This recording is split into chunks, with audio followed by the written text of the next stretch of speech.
రాజమౌళి ఏం చేశాడంటే అమ్మా స్క్రిప్ట్ ఏం చెప్పకుండా వాస్తవాలు చెప్పాడు. చాలా చండాలంగా ఉన్నారు తారక్ చూడడానికి. మీరు బాగానే ఉన్నాను కదా అంటే చాలా చండాలంగా ఉన్నారు తారక్. అసలు ఒక సెక్టర్ ఆఫ్ ఆడియన్స్ మన సినిమాలు చూడడం మానేశారు.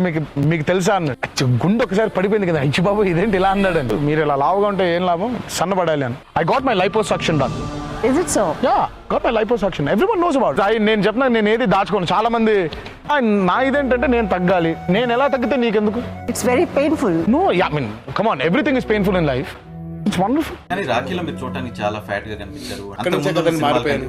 రాఖీ చూసి ఆ దెబ్బకే కదండి తగ్గిపోయింది మొత్తం. మీరు తగ్గిపోవడానికి సీక్రెట్ ఏదో ప్రజలకి చెప్పాల్సిన అవసరం కనిపిస్తుంది. చాలా సందర్భాల్లో నేను ఎక్సర్సైజ్ చేశాను, కష్టపడ్డాను, తగ్గాను అంటున్నారు. చాలా మందిలో చాలా రకాల డౌట్లు ఉన్నాయి. మీరు ఆపరేషన్స్ చేయించుకున్నారు. నో సీరియస్ అండి. ఏమంటే ఆపరేషన్ చేయించుకోవాలంటే నేను చాలా ఓపెన్ గా చెప్పేస్తాను. ఆపరేషన్ చేయించుకోవాలంటే నేను ఇక్కడ హైదరాబాద్ లోనే ఉన్నానండి. మరి నాకు కనిపించే ఫ్రెండ్స్ అందరూ ఉన్నారు, నన్ను రోజు కలిసే ఫ్రెండ్స్ ఉన్నారు. ఆపరేషన్ చేయించుకోవాలంటే మళ్ళీ నేను ఇమీడియట్ గా చేసేసుకుంటే ఎవరో ఒకరికి లీక్ అయిపోయింది. ఎట్లా అంటే ఏం చేసి తగ్గించారో తెలుసు. Nothing simple.